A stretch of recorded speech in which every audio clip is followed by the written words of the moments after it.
నమస్తే. ఒక దిక్కు అసెంబ్లీ సమావేశాలు జరుగుతూ ఉన్నాయి. ప్రధాన ప్రతిపక్షమైనటువంటి బీఆర్ఎస్ పార్టీ మొత్తమే పూర్తిగా సెషనే దూరం అయిపోవడం.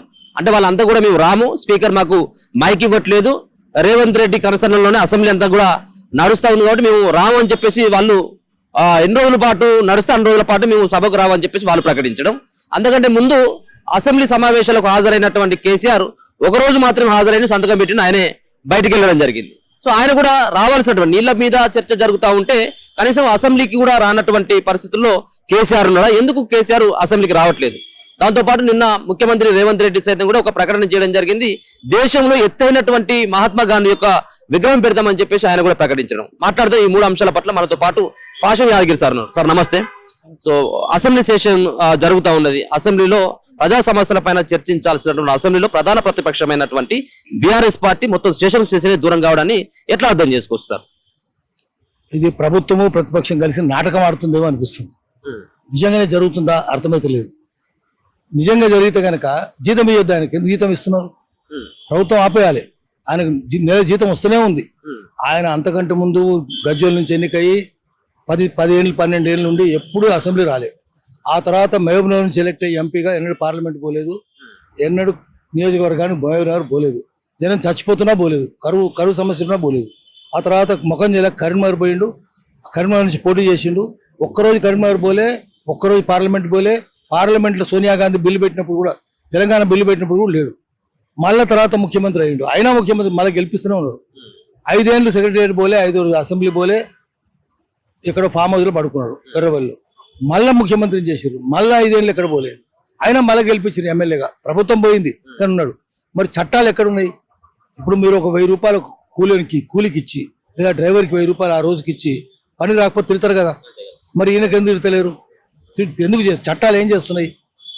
అదే ఉద్యోగి కనుకైతే, మామూలు ఉద్యోగం, ప్రభుత్వ ఉద్యోగం, ప్రైవేట్ ఉద్యోగం కనుకైతే అతనికి కష్టం వచ్చినా, కాలు ఇరిగినా, చెయ్యి ఇరిగినా నెల ఉంటారు, ఇంట్లో ఉండడానికి వీల్లేదు.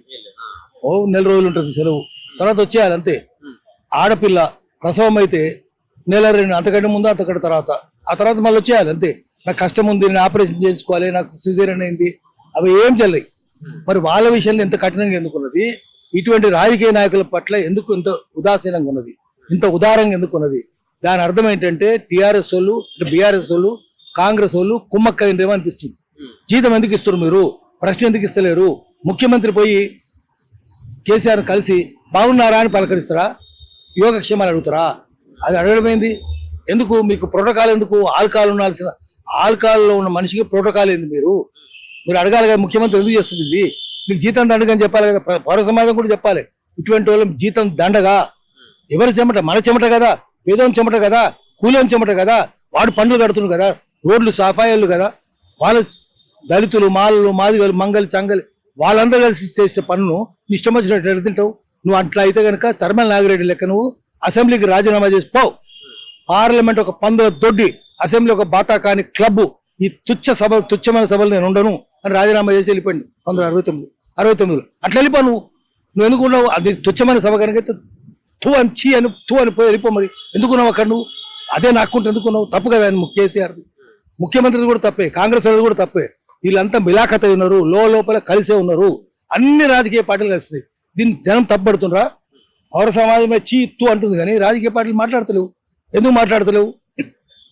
నువ్వు సభలో పాల్గొనాలి. ఎక్కడ పాల్గొంటారు? కోరం ఎక్కడ ఉంటుంది? కోరం కూడా ఉంటుంది సరిగ్గా. ఇప్పుడు రాత్రి 12 దాకా పుచ్చలపల్లి సుందరయ్య గారు ఉండగా సమగ్ర విద్యా బిల్లు ప్రవేశపెడితే తర్వాత చట్టమైంది. రాత్రి 12 దాకా చర్చలు పెట్టేవాడు. పొద్దున 8 వచ్చేవాడు, మళ్ళీ మధ్యలో వెళ్ళిపోయేది. భోజనానికి పోయి మళ్ళీ వచ్చి కూర్చొని రాత్రి 12 దాకా చర్చలేదు. దివి కొండచేరు స్పీకరు ఆయన కూడా కూర్చునేవాడు. ఇప్పుడు ఎందుకైతే లేవు సభలు? సీరియస్నెస్ ఎందుకు లేదు? ప్రజల పట్ల వీళ్లకు ప్రేమ లేదు, ద్వేషం ఉంది. ప్రజల సమస్యలు చర్చలకు వస్తలేవు. చర్చకు రావాలి, ఖచ్చితమైన చర్చకు రావాలి. విద్య గురించి, వైద్యం గురించి, పేదల గురించి, కష్టపడ్డల గురించి, 5th షెడ్యూల్ గురించి, ఆదివాసుల గురించి, చెంచులు, గోండులు, కోయల గురించి, పోలవరం కడుతుంటే మునిగిపోయే దేవుళ్ళ గురించి మునిగిపోతున్నాయి కదా. భద్రాచలం దగ్గర 2.5 లక్షల మంది కోయలు కొండలు నిర్వాసులు అవుతున్నారు కదా. ఈ చర్చ ఎందుకు పెట్టాడు? నువ్వు వాళ్ళు దొంగ పనులు ఉంటే కేసీఆర్ వచ్చి సభకు వచ్చి ఈ ప్రభుత్వం తప్పుడు పనులు అనేకం చేస్తుంది, అవన్నీ బయట పెట్టాడు. ఎందుకంటే తన అదే చేసిండు, వీళ్ళు అదే చేసిండ్రు. ఎందుకు సార్ ఎందుకు రావట్లేదు అనుకోవచ్చు. ఇన్నిసార్లు కూడా ఒక పక్కన ఇప్పుడు అధికార పార్టీ రేవంత్ రెడ్డి అంటా ఉన్నాడు, నీకు ఎక్కడ కూడా మర్యాద తగ్గావు, నువ్వు రా, నీ మర్యాద ఏందో మేము చూసుకుంటాం, ప్రోటోకాల్ ఇస్తామన్నటువంటి మాట కూడా ఆయన కూడా చెప్తా ఉన్నాడు. ఒక పక్కన బీఆర్ఎస్ వాళ్ళు కూడా పరోక్షంగా మాట్లాడుతున్నారు, కేసీఆర్ రావట్లేదు, దానివల్లనే మా పార్టీ అంతా కూడా ఆగమైపోతుంది అని చెప్పి. ఇంత జరుగుతున్నప్పుడు కూడా ఎందుకు కేసీఆర్ అసెంబ్లీకి రాకపోవడానికి కారణం ఏమై ఉండొచ్చు? ఆయనకు ముఖం జల్లుతలేదు. అక్కడ ఎవరో ఒకరు లేచి అడుగుతారు, నీ మేడిగడ్డ బొందలగడ్డ అయింది, నీ అన్నారం సున్నారం అయిపోయింది, సుందిళ్ళు ఏమైంది, సున్నమని అయిపోయింది కదా, సుందిళ్ళ పందిళ్ళు అయిపోయింది. ఇవన్నీ బయటపడతారు. ఏమేమి దొంగ పనులు చేసినారో అన్ని బయటకు వస్తాయి. మొత్తం తిన్నారు కదా వీళ్ళంతా, ఇవన్నీ బయటకు వస్తాయి. కాబట్టి ఆయన ముఖం జల్లక వస్తలేదు. ఈయన ప్రోటోకాల్ తగ్గదు అంటారు. ప్రోటోకాల్ తగ్గదంటే రాడాయన, ఆల్కహాల్ తగ్గదంటే వస్తుంది. ఇక్కడ కూడా ఆల్కహాల్ బాటిల్ ఇస్తామంటే వచ్చి అసెంబ్లీలో కూర్చుంటారు ఆయన. అది చెప్పాలి కదా రేవంత్ రెడ్డి, అది చెప్తున్నాడు. ప్రోటోకాల్ ఎందుకు మీకు ప్రోటోకాల్? ఆల్కహాల్ సంగతి మాట్లాడమనండి. అది కాకుండా వాళ్ళు కుమ్మక్కయ్యారు. ఇద్దరు శాసించేది ఎవరు? అటు బీజేపీకి డబ్బులు ఇచ్చింది ఎవరు? ఎలక్ట్రల్ ఫండ్ ఇచ్చింది ఎవరు? మేఘా కృష్ణారెడ్డి. చంద్రబాబు టైంలో ఆయనే ఉన్నాడు, బీజేపీ టైంలో ఆయనే ఉన్నాడు, కేసీఆర్ టైంలో ఆయనే ఉన్నాడు, కాంగ్రెస్ టైంలో కూడా ఆయనే ఉన్నాడు. వీళ్ళందరూ కలుపుతాడు. వీళ్ళంతా అందరికి చెప్పేస్తారు రహస్యంగా, మీరు తగాదా పడొద్దు, తగాదా పడినట్టు నటించాలి. డబ్ల్యూడబ్ల్యూ ఛానల్ ఇది. వాని గుద్దుకున్నట్టు ఉంటుంది కానీ ఎవడు గుద్దుకోడు, మిలీజులీ కుస్తీ ఉంటుంది ఇది. అందుకని వీళ్ళంతా డ్రామా చేస్తుండ్రు. దీన్ని జనం నమ్ముతూనే ఉన్నారు. దీనివల్ల కాంగ్రెస్ పరువు కూడా దెబ్బతింటున్నది. ఇప్పుడు రాజకీయ పార్టీలు అందరి పరువు మూసినది మురిక్కాలలో ఉంది, చెత్త కుప్పల్లో ఉన్నది. దాని పందులు కుక్కలు తింటున్నాయి.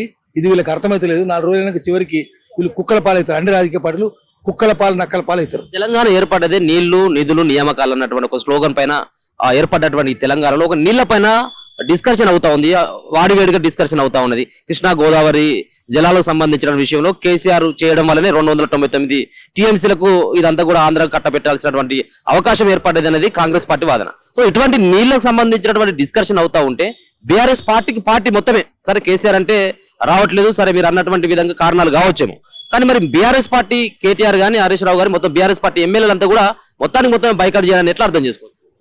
ఇది బీఆర్ఎస్ పార్టీ ఏంటంటే దాంట్లో ప్రజాస్వామ్యం లేదు, ఆంతరంగ ప్రజాస్వామ్యం లేదు, వ్యక్తి పాలన వ్యష్టి పాలన ఉంది. అక్కడ కేసీఆర్ ఏం చెప్తారు, లేవమంటే లేవాలి, కూర్చోమంటే కూర్చోవాలి.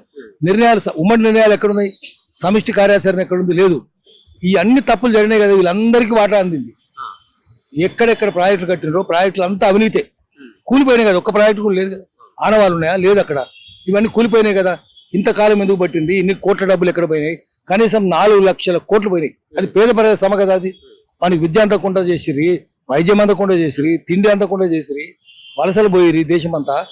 మరి ఇదంతా 4 లక్షల కోట్లు తిన్న వీళ్ళంతా ముఖం ఎక్కడ చెల్లుతుంది? చెల్లదు కదా వీళ్ళకు. ఎలక్షన్లు అప్పుడు పోయి నోట్లు పంచుతారు, గెలుస్తారు, అది వేరే విషయం. అసెంబ్లీకి వచ్చి ఏం చెప్పుకుంటారు? మీడియా వాళ్ళు కూడా గల్లా బట్టి అడగాలి కదా, ప్రశ్న చెప్పమని. స్పీకర్ కూడా అడగాలి కదా, కాంగ్రెస్ వాళ్ళు కూడా అడగాలి కదా. అడగరు. ఎందుకంటే అందరికీ యజమాని ఒకటే, సబ్కా మాలిక్ ఏక్. అది మేఘా కృష్ణారెడ్డి.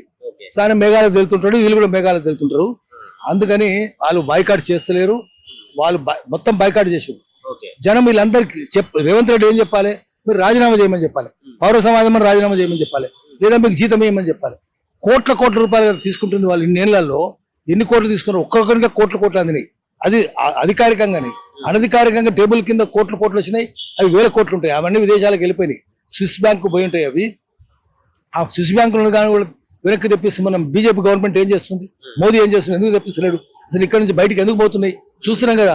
1000 కోట్ల రూపాయలు రుణం మాఫీ కూడా చేస్తుంది బ్యాంకులది. పేదోన్నేమో ఇల్లు వేలం వేస్తారు, పేదోందేమో పొలం వేలం వేస్తారు. కోట్ల సుబ్బరామరెడ్డి గాంటి ఏమో అన్ని మాఫీ చేస్తారు. ఏముంటది? దొంగల రాజ్యంలో దొంగలే పరిపాలన చేస్తారు, పేదోంది ఏముండదు. అందుకని మనమే గట్టిగా, ప్రజలే గట్టిగా వాడు లూటీ చేస్తుంటే లాఠీ లేపాలి. అన్ని రాజకీయ ప్రజలను కట్టగట్టి 119 వాళ్ళు 120 మంది అనుకున్నాం అందరు కలిసి కట్టగట్టి మూట కట్టేసి దాన్ని మూసినది మురికాల్లో తొక్కేయాలి. కాంగ్రెస్ పార్టీ మాట్లాడితే 4th సీట్ అన్నటువంటి ఒక అంశాన్ని తెరలేపుతా ఉన్నది. మరొకటేమో మూసి సుందరీకరణ అంటూ. సో నిన్న కూడా అసెంబ్లీలో అదే చర్చ నడుస్తూ ఉంది. అంటే ముఖ్యంగా విద్యా వైద్యం అంతా కూడా పడకేసింది తెలంగాణలో, మనకు ఔపడిదిన ఉన్నది. కానీ డిస్కషన్ చేయాల్సినటువంటి సబ్జెక్టు కాకుండా నిన్న ముఖ్యమంత్రి మాట్లాడుతూ మహాత్మా గాంధీ యొక్క విగ్రహాన్ని, ఎత్తైనటువంటి విగ్రహం, దేశంలోనే లేనటువంటి విధంగా మేము తెలంగాణలో ఏర్పాటు చేస్తామన్నటువంటి కొన్ని విగ్రహాల పేర్లు చెప్తాను. ఏంటి కాంగ్రెస్ పార్టీ వచ్చిన తర్వాత అసలైనటువంటి వాటికంటే వేరే కొసరు సంబంధించినటువంటి వాటిపైన ఎక్కువ డిస్కషన్ జరుగుతా ఉన్నాయి. ఎందుకోసం అని అనుకోవచ్చు? వాళ్ళు మహాత్మా గాంధీ విగ్రహం పెట్టినేయండి, గొప్పదే. మహాత్మా గాంధీ గొప్పడు. సాయంత్రం ఆయన వాళ్ళు తీసుకోవడానికి చాలా కృషి చేసిండు. ఆయన ఒక్కడే కాదు, అనేక మంది చేసిండు. కానీ ఆయన ముందున్నాడు. ఆయన పెడితే ఆయన సూత్రాలు కూడా అమలు చేయండి. మద్య నిషేధం పెట్టు ముందు. మహాత్మా గాంధీ దేశంలో మద్యం ఉండొద్దని చెప్పిండు. మద్య నిషేధం ఎందుకు పెట్టావు నువ్వు? ఏరులో పారుతా ఒక్కో రోజు 5,000 కోట్ల మీకు వచ్చే పన్ను 5,000 కోట్లు. ఎంత తాగుంటారు? 50,000 కోట్లు తాగుంటారు ఒక్కొక్క రోజు. ఎన్ని యాక్సిడెంట్స్ అవుతున్నాయి? బుద్ధి ఉందా మీకు? కానీ ఎన్ని యాక్సిడెంట్స్ కారణమైంది? మందు మీద ఫుల్ నడుపుతున్నారు, కంట్రోల్ లేదు వాళ్ళకు. మందులాయే, డ్రగ్గాయే, గంజాయే, అన్ని నల్లమందాయే అన్ని అవుతుంది. మరి మహాత్మా గాంధీ పేరు చెప్పేటోళ్ళు మహాత్మా గాంధీ సూత్రాలు కూడా అమలు చేయాలి కదా, మద్య నిషేధం పెట్టాలి కదా, ఎందుకు పెడతలేరు?